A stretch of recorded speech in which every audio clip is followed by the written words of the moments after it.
Mohammed Yunus created Grameen Bank, a bank tailored for poor people, in response to crushing poverty in his newly created country of Bangladesh. Poverty is not caused by the poor people. Poverty is caused by the system we built. Poverty is caused by the policies that we pursue. Grameen Bank has made a significant contribution to reducing poverty in Bangladesh. Since Grameen's creation in the 1970s, life expectancy has risen more than 20 years. The fertility rate has been cut in half. It is estimated that each year, 200,000 Grameen members and their families escape poverty. The question is, where do we end up? 10 years from now, 20 years from now, 50 years from now? We did something wrong and the poverty is created. So let's do something right so that poverty disappears. Dr. Yunus traces the growth of microfinance into a worldwide movement. He shares his vision for using it to meet the Millennium Development Goals and to create a poverty-free world. He describes what it will take from all of us to enable microfinance to reach its global potential.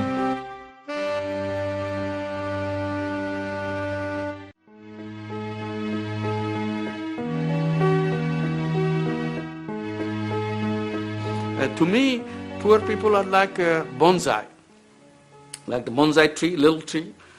You pick the seed of the tallest tree in the forest and then take the best seed out of that and plant it in a flower pot. You got a tiny little tree and call it a bonsai. Nothing wrong with the seed. We got the best seed possible. Nothing wrong with the tree because we picked the tallest tree in the forest. But actually it grows this far. Why? Because we put them into a flower pot, the base. Society is the base. And society is so stingy, it doesn't give them the poor people space to grow. So I said, change the base. If you change the base, anybody will be as tall as anybody else. My belief is poverty is not caused by the poor people. Poverty is caused by the system we built. Poverty is caused by the policies that we pursue. So if this is my conclusion, I have to prove that this is true. So I built Grameen Bank as an institution, a bank, but a different kind of bank. You say, there are banks, why did you create another one? Well, I said, this kind of bank doesn't exist. That bank created poverty. These banks get them out of poverty. We assume that some people will always remain poor. I'm always asked in Bangladesh, you talk about having a poverty-free world, are you crazy? Even the richest country in the world, United States, they have poor people there. I said, look, no matter how rich you get in the present system, you'll have poor people. So I'm trying to change that system. And that system, there will be no poor people because people are as capable as anybody else.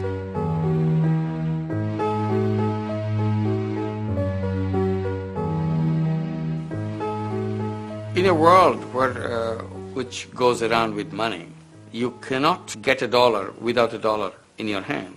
To catch a dollar, you need a dollar. In the poor people, nobody gives the first dollar to catch the next dollar.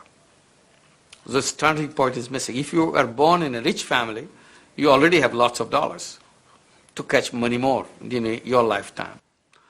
And not only that, if you have a lot of dollar already, any bank will give you a lot more dollar to make it more, and you get more. So if you are on the ground level, you don't catch anything. So you become at service of everybody else. You offer your service, you earn your wage, earn to feed yourself, and that's it. You are not in the money-making world at all. In most of the third world countries, even that job, that's not available either. So they are forced out in the open to go fend for themselves, sell things, buy things, make money, informal sector as they call it. But they don't have the money. So they go to the money lenders. They borrow in the morning, pay back in the evening, pay 20% a day. That's the standard procedure in the world. Nobody notices that. Nobody wants to notice that. Everywhere, even the USA, the money lenders are there. Because no banking business, the formal business went in, banks defended themselves by saying that poor people are not creditworthy, that's why we are not going there.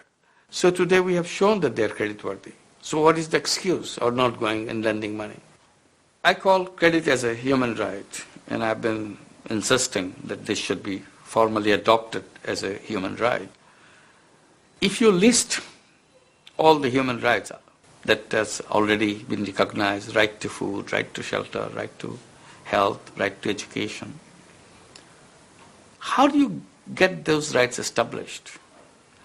Is the government coming in a silver platter, giving it to you, here is your food, here is your shelter, here is your education? I don't think any government exists which can do that for every citizen.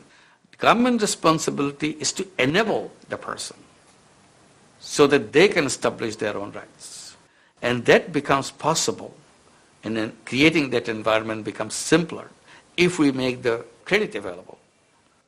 And if you ask me to put them in order of priority, all those rights, I'll put right to credit as a number one, right? Because that's where it all starts. If you can bring income, credit means creating self-employment right away. And if you can create instantaneous self-employment, if you can start earning income, then achieving other things becomes easier. Right to food, right to shelter, right to health, makes sense. It's very important that as you earn, you put a savings away. Savings is for something for future. It's a long-term asset building process. Do you have the capacity to cope with emergencies? Emergencies could be flood, a general emergency. It could be a personal emergency, somebody's sickness. And then you are building it up for future, like a pension fund. At old age, who is going to take care of you? You don't worry because you are building up your future. Traditionally, you think your son will take care of you, your daughter will take care of you, your relatives will take care of you. When day comes, maybe they all abandon you because they are so poor themselves, they cannot help you. So that is available to other people, privileged people, but it's not available to the poor people.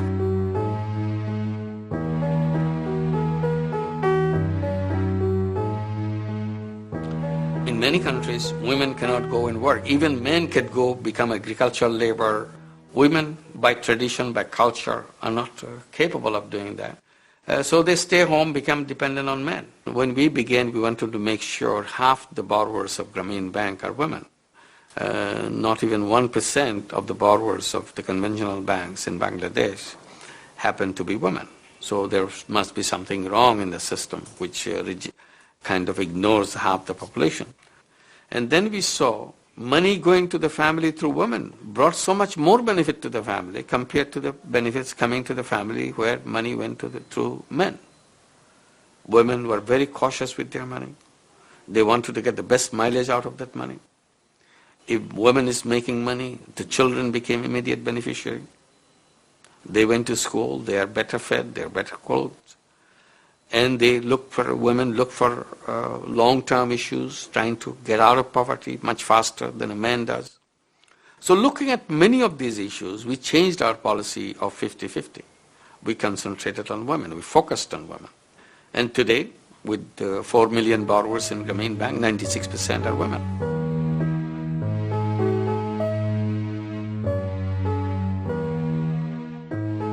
Grameen Bank has been studied a lot. Lots of research institutions, universities, donor agencies. World Bank study tells that 5% of Grameen borrowers get out of poverty every year. And also, if you look at other studies, child mortality has declined by 37% in Grameen families. Nearly 100% of the Grameen children are in school. We measure our poverty progress, how you move out of poverty, by bringing 10 points in a checklist. If you have satisfied all those 10 points, you are out of poverty.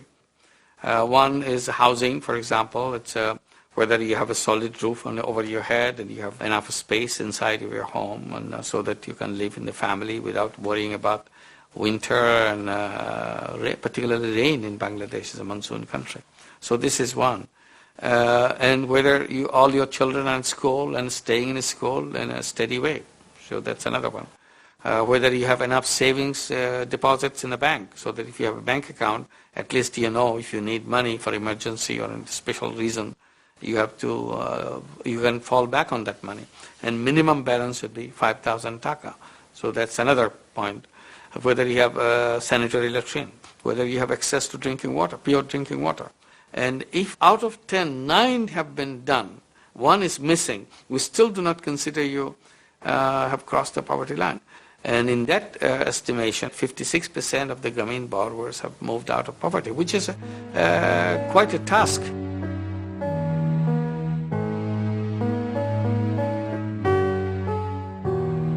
As we are running Grameen Bank, our issue always is poverty, always the children in those families and their food and so on. And agriculture was in the system right from the beginning. And we saw the opportunity of allowing all the non-functioning deep wells lying all over the country.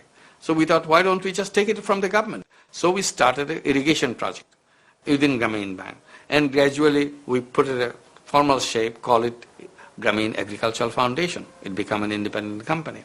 And similarly for fisheries, government wanted to give us lots of ponds. They couldn't run because their officials are very incapable of doing that kind of thing. So we took it over. And we created the Fisheries Foundation out of that and still running as a Fisheries Foundation. And other companies like Grameen Energy, which is a solar energy company, selling solar panels all over the country. So in general, we have more than 24 such companies that we have created along the way. Now we are getting ready for healthcare. The healthcare is so important, so vital. And the healthcare service is so poor in the country. So we thought we must get in to try to build something which can reach out to the poorest. Even today, the children born in Bangladesh is born at home. As a result, Bangladesh is one of the top in child mortality and one of the top in the maternal mortality.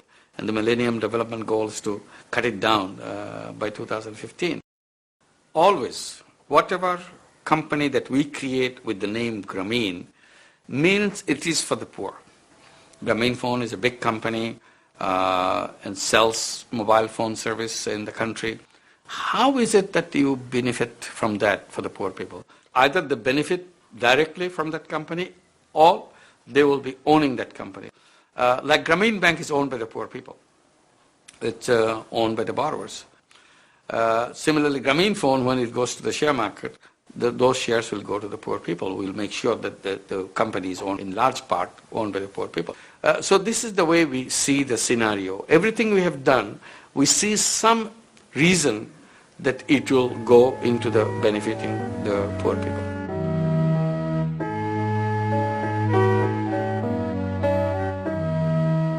Grameen Bank became a piece of curiosity for people because we are saying things which nobody believed it could be done, lending money to poor people and getting it back, near 100% return of the money. Particularly in third world countries, and particularly in Bangladesh, where the tradition of agricultural banks giving loans, cooperative institutions giving loans, never coming back. That's the tradition. So they wanted to study, they wanted to come and find out how to do it. So the more and more of these people who wanted to do themselves, they become constant visitors, trying to find out how to get things done. So we thought instead of doing it piecemeal, why don't we set up an organization who will specialize in this, helping other people to replicate Grameen Bank. So we set up an organization called Grameen Trust. So Grameen Trust's job is to provide all the technical assistance, provide training, provide funding if possible. And Peter Goldmark, just newly elected president of Rockefeller Foundation, provided the first chunk of money to come to Grameen Trust to start the funding of the potential replicators. Many of the very important microcredit programs around the world today actually started with Grameen Trust support with that kind of money, giving seed money and then moving from that stage to the next stage and so on. Today, more than 100 countries around the world have Grameen programs of one kind or another running there. So the idea has spread globally. So this became a very standard procedure. Each year, the people will apply, they will send letters without knowing that such thing exists, and we say, why don't you come and join this Grameen Dialogue? And the newsletter that we also called the Grameen Dialogue became the instrument for keeping in touch with each other and discussing the issues at hand, policy issues, technical issues. So both Grameen Dialogue as a newsletter and Grameen Dialogue as a workshop method or exposure method has been very, very important in strengthening the movement of microcredit.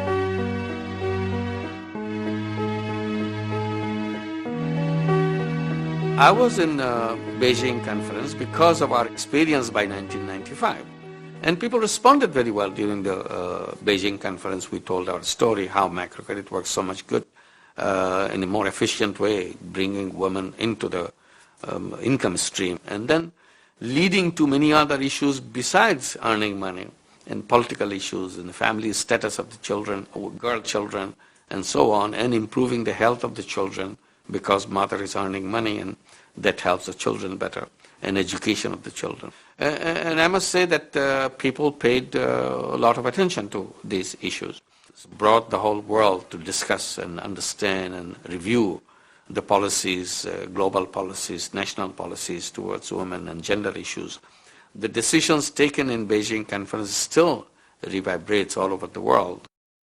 We organized a microcredit summit in 1997, 2 years after Beijing, because we felt that microcredit is so good, but not too many people are aware of it. And not too many people are getting involved and making it available to everybody. We have demonstrated beyond anybody's doubt that it works in helping people to get out of poverty, number one, and it's sustainable, and it can work in all kinds of cultural and economic situations. But still people are not giving as much attention we hoped they would. So we thought we'll bring a world together. It's a whole issue of changing the mindset of the financial institutions, changing the mindsets of the donors, changing the minds of the government policymakers. So there we presented our case and tried to get their support. And together we arrived at a goal to reach 100 million poorest families with microcredit, preferably to the women in those families, by 2005. And we followed it up, year by year, month by month, what we are doing, how far we are doing, and we did a good progress. We will be very close to 100 million, if not exactly 100 million.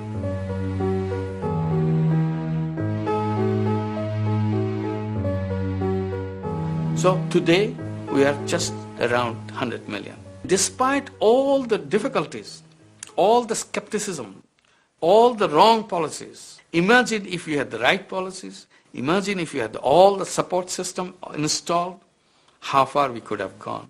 And now we are discussing the Millennium Development Goal of 2015, reducing the number of poor people by half by 2015. No matter how you look at it, sooner or later you'll have to come to the financing of this business. So microcredit will again be an important issue to be discussed to make sure poor people have access to financial services. If we do not apply microcredit to reach the Millennium Development Goal, you may reach Millennium Development Goal, but not by 2015. It will be a very slow process because without money, people will always find difficulty to pull themselves out of poverty. What else can you give to help poor people get out of poverty? Health, education, and so on. And growth of the economy. Growth of the economy doesn't immediately translate into getting poor people out. If we can bring the microcredit in the hands of the poor people, then they can take advantage of the growth. Growth, if you imagine growth as a flood, new flood, filling up all the canals and everything. But if the poor people don't have the boat, they will be drowned. The growth may drown them rather than make them float. So you need a boat for the poor people so that they can take advantage in the water in the canal and move in the economic destination wherever they want to go. So that's what the role of the microcredit is.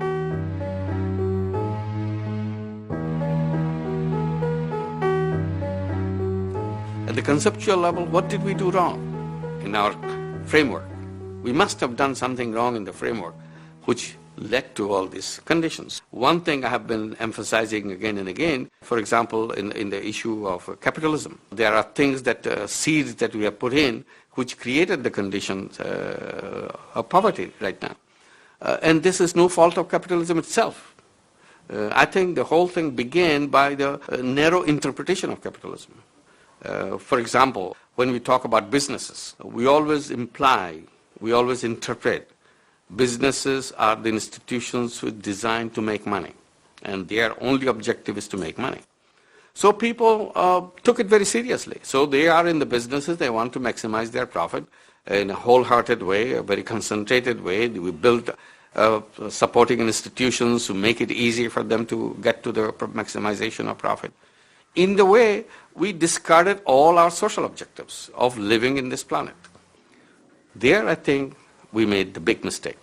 Businesses could be two kinds, at least. Businesses to make money, maximization of profit, and other kinds of business to do good to people. And that could be as dynamic a business as anything else you can see in the market. And business to do good to people are the ones who are not running to make money, but they are run as a business, cover their cost. It's a kind of no-loss business. Two kinds of entrepreneurs can run pharmaceutical companies. One kind of entrepreneur will be running their business as best they can, as efficiently as they can, as productively as they can to make money. And there could be another kind of entrepreneur, which I may call social business entrepreneur, but doesn't want to make money by selling medicine. He wants to bring medicine to the people so that they can cure themselves of diseases or prevent diseases before it happens, at the same time covering the cost. So that it's not a charity organization, it's a business organization. If we can bring in social business entrepreneur in every single businesses, the kind of poverty that we are talking about, the kind of problems we see in the market would gradually disappear because the social business entrepreneurs will try to address it. Wherever the problem arises, they will get in.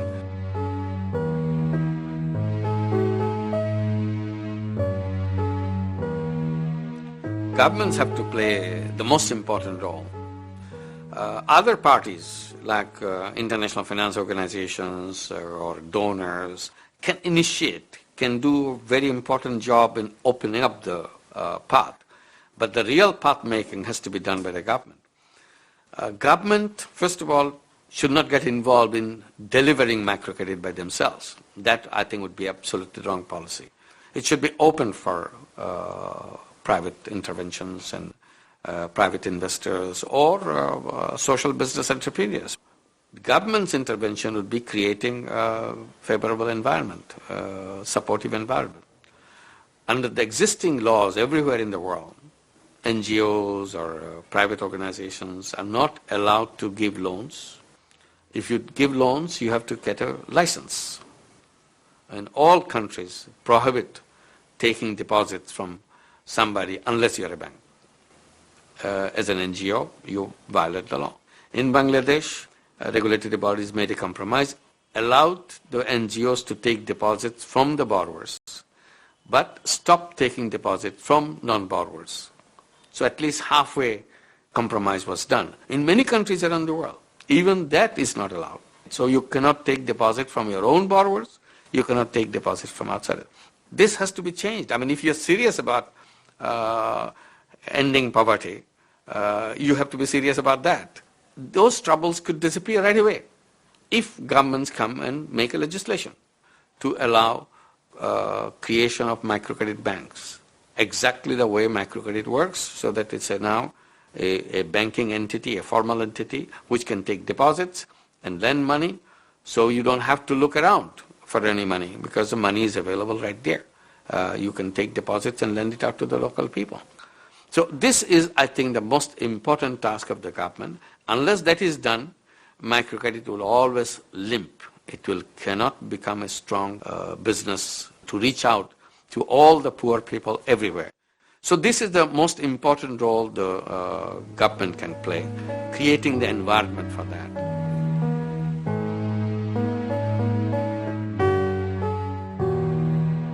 In order to facilitate the expansion of microcredit, in the absence of a regulatory body and in the absence of the legislation to create microcredit bank, one solution would be to create a wholesale fund, an intermediary body, who can borrow money, take donor money, pass it on to the microcredit lenders, the NGOs, MFIs, who can do the job on the ground. So that entity is very important, that intermediate entity which can provide the money, because otherwise individual microcredit program can spend 80-90% of their time chasing donors or somebody who can give the money. They can, unless you have the assurance of the money coming, you cannot plan your expansion, how many borrowers you want to reach out next month, next year, because you are not sure where the money will come from. And also that institution's wholesale fund can become a guarantee institution. If microcredit program is borrowing money from existing commercial banks and other financial institutions, they can provide the guarantee, so that even if the wholesale fund itself doesn't have enough money, they can become the intermediary between the financial institutions and the microcredit programs. Pakistan has done that. India has done that, but not from the government side, from the private side. They have created a wholesale fund. Uganda, they have done that. In Mexico, they have done a wholesale fund. So there are several countries that I see. But in many cases, the wholesale fund, since government sponsored it, is very bureaucratic and rigid.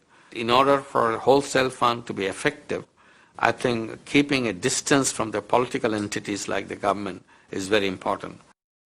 And people who want to invest in microcredit programs as a social business entrepreneurs can use their money as a guarantee for the existing conventional banks to provide loans to the microcredit programs. So they can individually or collectively create some guarantee mechanism. Bangladesh is a very exceptional situation. Microcredit has gone a long way. Almost 80-90% of the poor families have been reached out with microcredit programs in Bangladesh.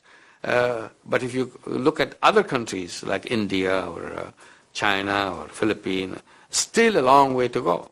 So there, these mechanisms and wholesale funds are extremely important, and the role of the government is very important in creating the environment, legal environment, to facilitate the creation of microcredit banks and regulatory body.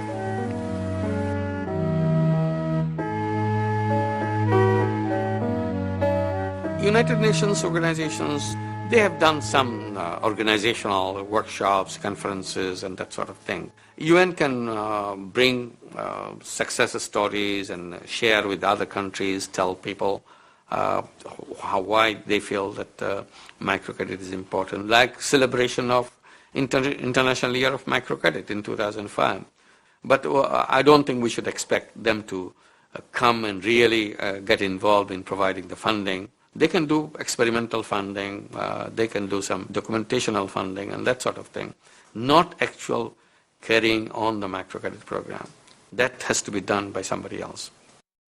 One important role I see the international community, United Nations can do is to collect all those information and put it on a monthly basis, on a weekly basis to the world. Today, the latest score is country A is ahead of country B and country C is lagging behind. So that, hey, why am I lagging behind? What are we not doing? So you have a website, you can go to details and find out what is happening in our neighborhood. Providing that information is much more powerful than dishing out money. But nobody is providing us any information. I think this is the most important thing to be done. Even in a rudimentary fashion, even if the information is not absolutely precise. So that is the most important thing to do. Unless we do that, unless we can measure, unless we can count, we cannot achieve. So that's as simple as that.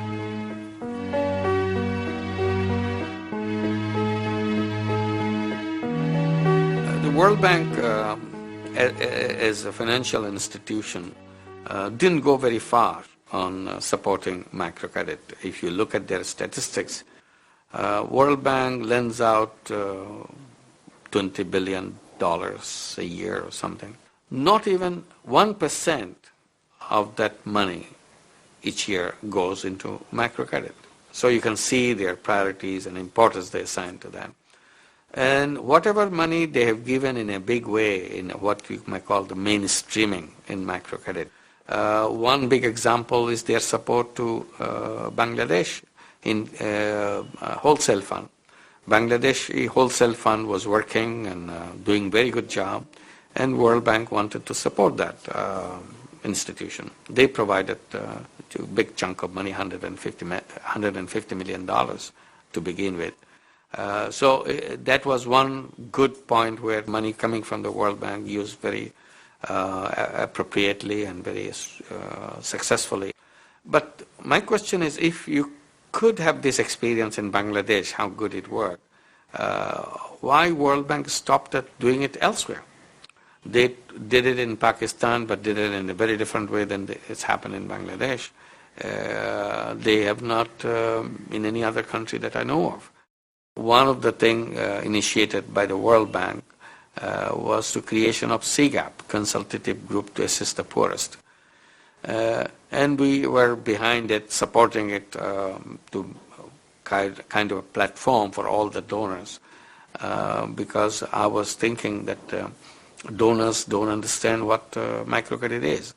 CGAP, as it went on its work, it concentrated on more on academic exercises, studies, norms, rules, procedures, probably because they work with the donors, so they wanted to create some norms for the donors, but actual work was not helped very much by CGAP itself. One tension they created recently by changing their name, which was Consultative Group to Assist the Poorest. They thought it would be wise for them to change the name to Consultative Group to Assist the Poor rather than the poorest. So change from poorest to the poor.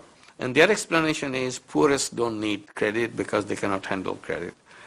So we should be looking at the poor, the particularly upper part of the poor who can handle money. So I thought that was absolutely against the intention of the creation of CGAP. And since that time, I think they have lost the touch of the ground level reality of microcredit completely.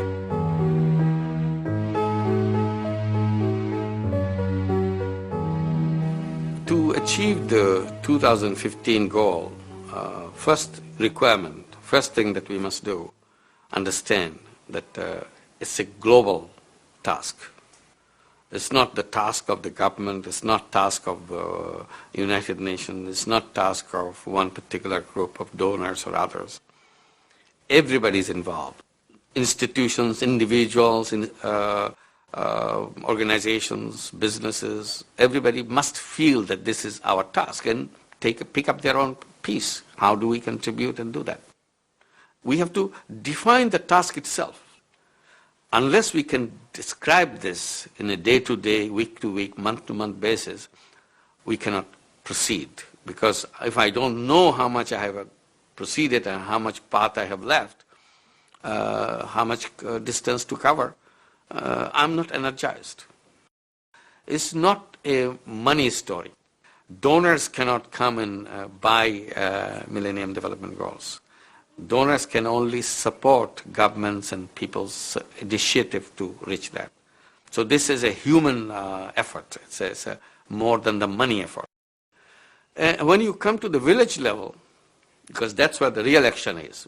Real action is not at the United Nations, which is global. When you go at that level, everything gets blurred. You don't know what's happening really. So the real person-to-person thing is at the village level or at the unit level in the city or a block level in the city, whatever level you have the primary level in all existence. And then see how many poor people there are, you list them. Because poor people are not like an abstract entity, they are real people. And then we create an imaginary roadmap. How from point this to next year at this point, next year, following year, and then finally we made it. So each year's journey has been described. Then we divide it up in each month's journey, each week's journey, each day's journey. And then follow it up. What actually we're doing and kind of plot it out so that we know we are making it or we're not making it.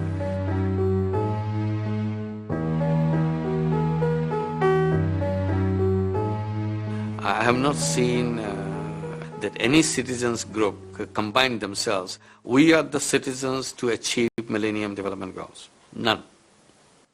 So if citizens don't feel this is important, government will not feel it's important. So that's where the citizens' roles are. If we can combine, we say we are for ensuring the achievements of Millennium Development Goals. We want to do it. If we can make that kind of a spirit as a citizens, then it will become real. Then it's not just bureaucrats sending notes to each other. What have you done? Here is our report, glorious report. We are making all the efforts. You know, it's a country with lots of difficulties. You must understand our reality, ground reality. It doesn't really happen the way you think we should.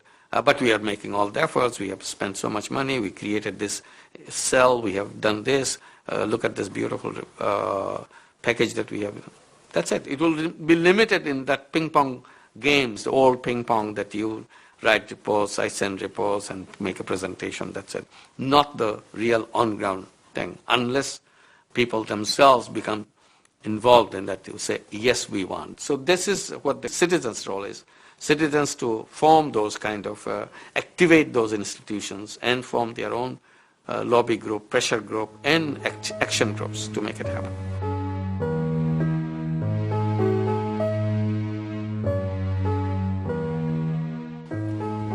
The world is changing.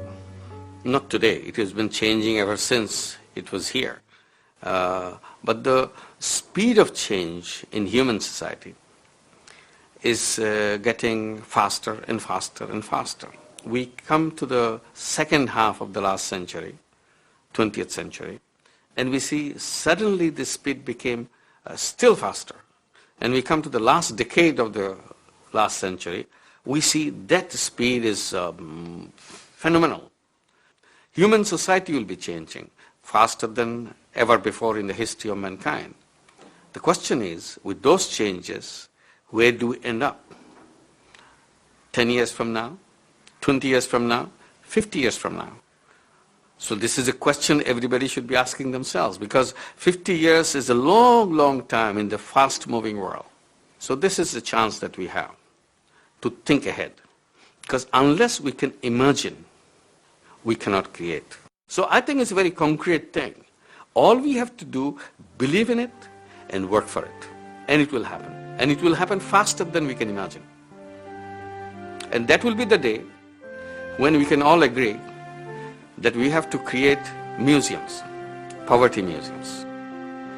Because our grandchildren, our great-grandchildren would like to know about poverty because they're reading about in the history, but they don't see it around. So in order to let them understand what poverty used to be like, so we have to create poverty museums. And when our children, our grandchildren will be visiting those poverty museums, they will hate us. They will hate their predecessors because the earlier generations tolerated this inhuman conditions for fellow human beings. So that's a basic thing. We must imagine what it would be like in 2050 or 2030 or 2020. And then let us work together to make it happen. And if we imagine things, agree on that, it will happen. Because we are the one who run this show. So if we decide this is the kind of world we want, it will be poverty-free world, there's no other escape. We did something wrong and the poverty is created. So let's do something right so that poverty disappears.